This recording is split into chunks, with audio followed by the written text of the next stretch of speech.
الحمد لله رب العالمين إن الحمد لله نحمده ونستعينه ونستغفره ونعوذ بالله من شرور أنفسنا ومن سيئات أعمالنا من يهده الله فلا مضل له ومن يضلل له فلا هادي له وأشهد أن لا إله إلا الله وحده لا شريك له له الملك وله الحمد وهو على كل شيء قدير وأشهد أن محمدا عبد الله ورسوله فشرح به الصدور وأنر به العقول وفتح به عين عميا وأذنا سما وقلوبا علفا صلى الله عليه وعلى آله وأصحابه أجمعين. Барлык галәмнәрнең Раббысы, тәрбиячесе булган, безне төрле нигъмәтләре белән бүләкләгән Аллаһ Субханаһу ва Таалагә хәмд сәнәләребез һәм мактауларыбыз булса иде. Барча галәмнәргә рәхмәт буларак җибәрелгән, бөтен пәйгамбәрләрнең имамы булган, безгә бәхет, сәгадәт юлын күрсәткән сөйкле Расулыбыз Мухаммад Мустафа саллаллаһу алейхи ва сәлләмгә, аның хөрмәтле гаиләсенә, барлык сахабаларына, күңел түрләребездән чыккан сәламнәребез, салаватларыбыз һәм һәр төрле изге дуаларыбыз булса иде. Ике гаиттән дә улуграк булган изге җомга көнендә тахаратлар һәм гусыллар алып, пак матур киемнәр киеп, хушбуйлар сөртеп, ерак һәм якын җирләрдән килеп, мәчетебезгә җыелган мөхтәрәм дин кардәшләрем, һәр кайсыгызны да динебезнең күркәм сәламы белән сәламлыйм. Ассаламу алейкум ва рахматуллаһи ва баракатуһ. Аллаһ Таала барчабызга да үзенең шексез сәламын, рәхмәтен һәм баракатын ирештирсә иде. Изге җомга көнне Аллаһ Раббыбыз изге гамәлләребезне, кылган дуаларыбызны кабуллардан кылса иде. Ике җомга арасында фани дөньядан мәңгелек ахирет тормышына күчкән туган һәм дин кардәшләребезнең гөнаһларын гафу итеп, Аллаһ Таала аларның рухларын шат кылса иде. Ике җомга арасында шушы мәчеткә, башка мәчетләргә һәм мәдрәсәләргә ярдәм иткән, үзләренең хәлал малларын изге юлларда сарыф иткән дин кардәшләребезнең малларына Аллаһ Таала бәрәкәт бирсә иде. Аларны да, безне дә үз рәхмәтеннән аермаса иде. Мөхтәрәм дин кардәшләрем, изге Рабиул Аввал ае дәвам итә. Бүген Мәүлид аеның 2нче җомгасы. Рабиул Аввал ае башкача Мәүлид ае дип атала, чөнки Мәүлид сүзе туу дигәнне аңлата. Шушы айда сөйкле Расулыбыз алейхиссалату вассалам дөньяга килгән. Пәйгамбәребезнең дөньяга килүе Аллаһның улуг бүләге, рәхмәте. Чөнки Пәйгамбәребез алейхиссалату вассалам бу дөньяга килгәнче халыклар караңгылыкта иде. Халыклар нәфескә, шайтанга ияреп яшиләр иде. Җәмгыятьтә гаделсезлек, әхлаксызлык таралган иде. Пәйгамбәребез алейхиссалату вассалам бу дөньяга килеп, халыкларны караңгылыктан яктылыкка, наданлыктан гыйлемгә чыгарды, бәхет юлын күрсәтте, халыкларны хак юлга бастырды. Шуңа күрә без мусламаннар Рабиул Аввал аенда Пәйгамбәребезне искә алабыз. Аның тууына шатланабыз. Мондый мәҗлесләр, Пәйгамбәребезгә багышланган мәҗлесләр, мәүлидләр бөтен ислам дөньясында үткәрелә. Һәм кайбер кардәшләребез бу мәҗлесләрне үткәрергә ярамый дип әйтәләр. Сахабалар заманында андый мәҗлесләр булмаган диләр.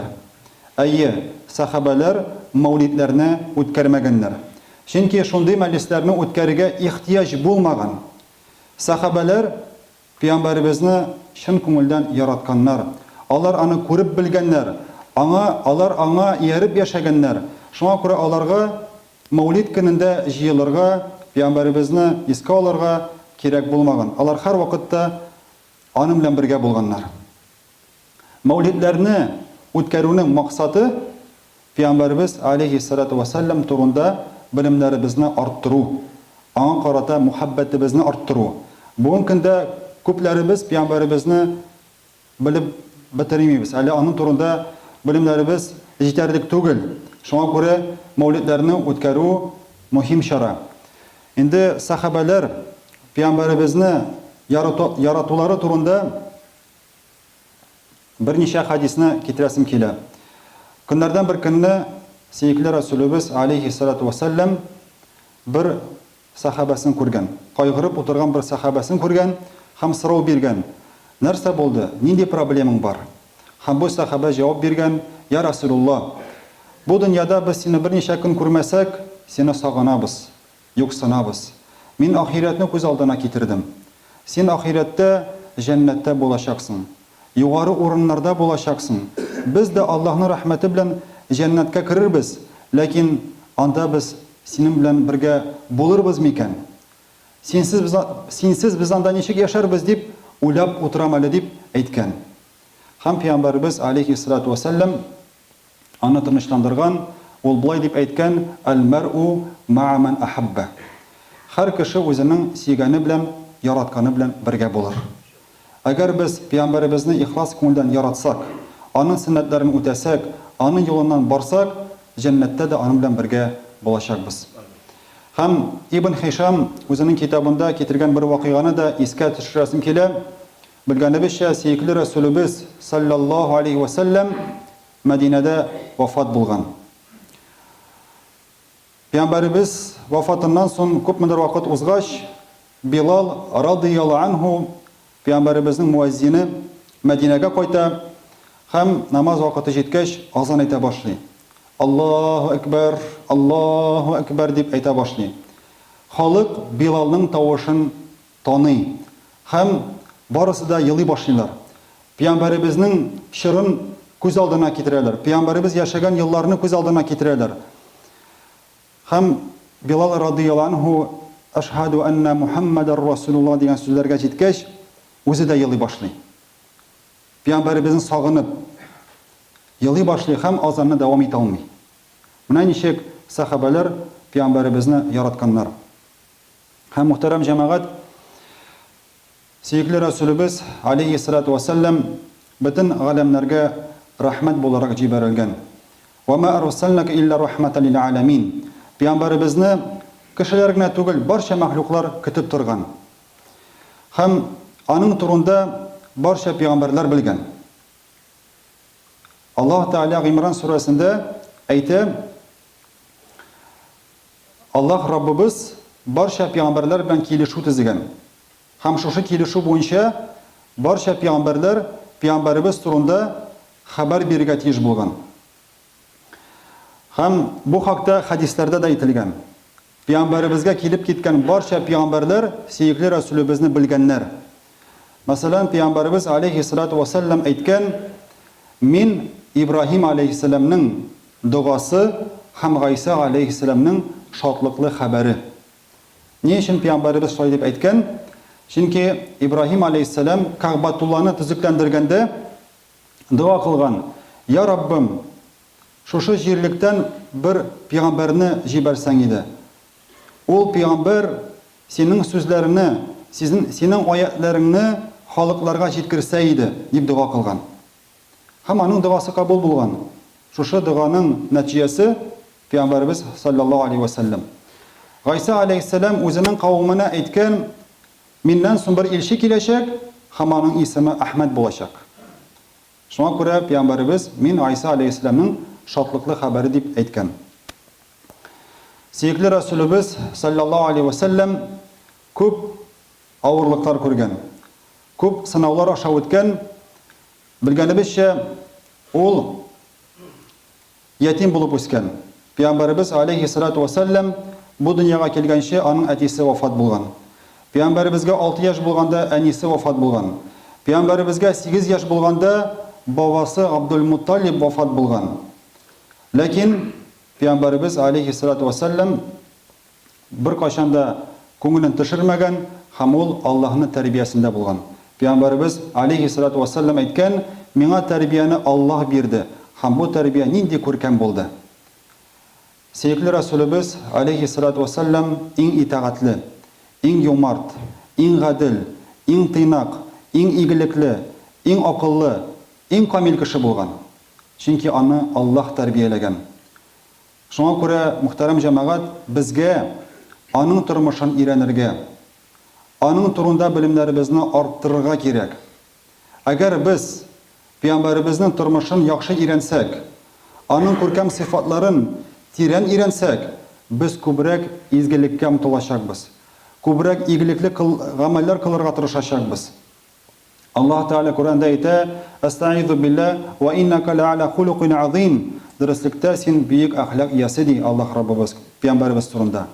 Икенче аятта Аллаһ Тәгалә әйтә: "Лaqad kana lakum fi расулиллаһи усватун хасана."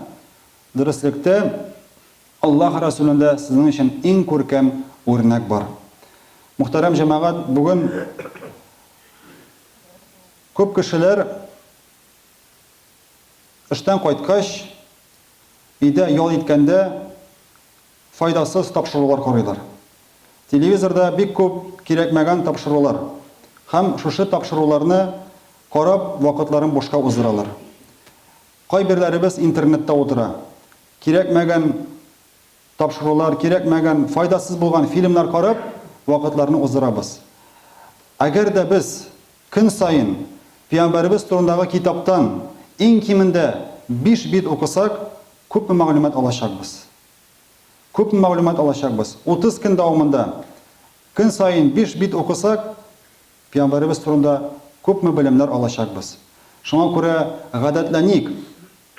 Көн сайын вакыт табырга Пәйгамбәрбез турында белем алырга, аның турында белемнәребезне арттырырга.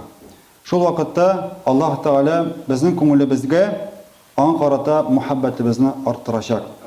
Һәм мөхтәрәм җәмәгать, шунысын әйтергә кирәк. Аллаһ илчесе саллаллаһу алейхи ва саллям үзенең бер хадисендә әйткән: "Әгәр дә кешедә 3 сыйфат булса, ул иманның ләззәтен тыяр." Әгәр дә кешедә 3 сыйфат булса, ул иманның ләззәтен тыяр. Һәм шул 3 сыйфатның беренчесе Аллаһны һәм аның пәйгамбәрен ярату.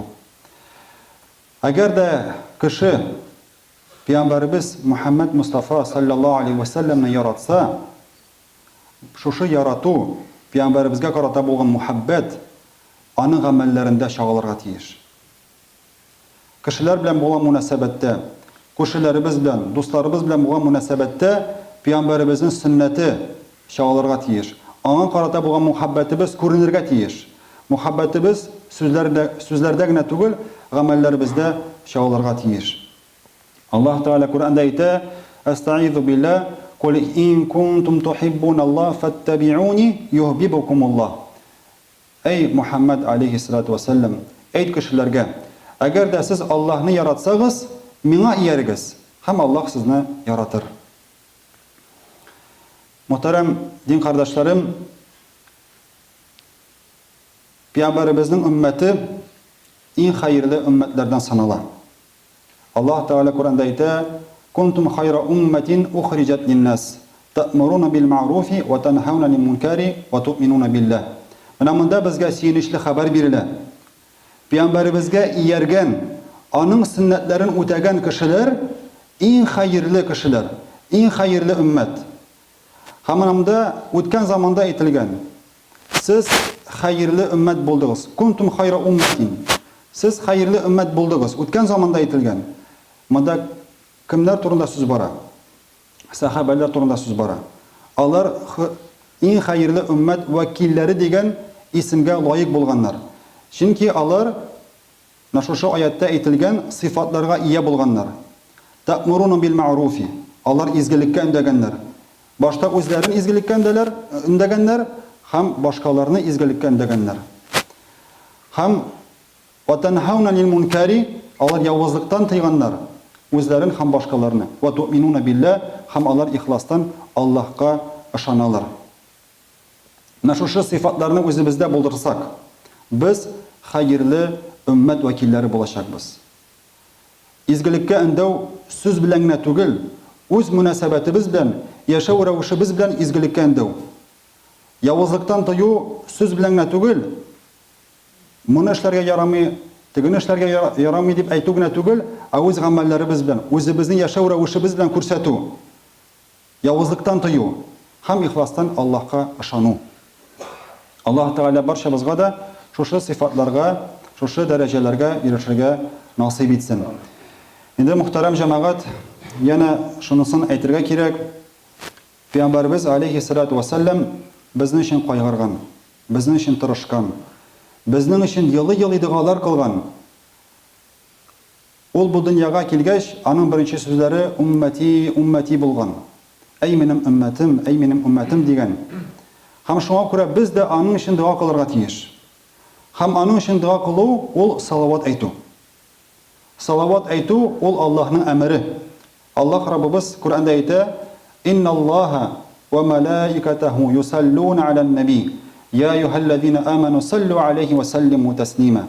Аллаһ үзе һәм аның фәрештәләре пәйгамбәргә салават әйтәләр. Әй иман китерүчеләр, сез дә пәйгамбәргә салават әйтегез һәм сәламнарыгызны җиткерегез. Аллаһумма салли аля Мухаммадин ва аля али Мухаммад. Я Раббым, пәйгамбәребезгә һәм аның гаиләсенә рәхмәтеңне ирештер. Салли, рәхмәтеңне ирештер. Аллаһумма барик аля Мухаммадин ва аля али Мухаммад. Пәйгамбәребезгә һәм аның гаиләсенә бәрәкәтеңне бир. Менә шушы сүзләрне без һәр намазда әйтәбез. Ләкин мөхтәрәм җәмәгать, намазда гына түгел, бигрәк тә менә Мәүлид аенда башка вакытта да шушы сүзләрне әйтеп йөрик. Юлда булганда, ял иткәндә, утырганда шушы салаватларны әйтик. Аллаһумма салли ва саллим ва барик аля саййидина ва набiyina Мухаммад дип тә әйтергә мөмкин. Салаватлар күп. Салаватлар әйтеп йөрик. Пәйгамбәрбез алейхиссалату вассалам әйткән: "Кем миңа бер мәртәбә салават әйтсә, Аллаһ аңа 10 мәртәбә салават әйтер. Аның 10 хатасын гафу итәр, аны 10 дәрәҗәгә ирештерер."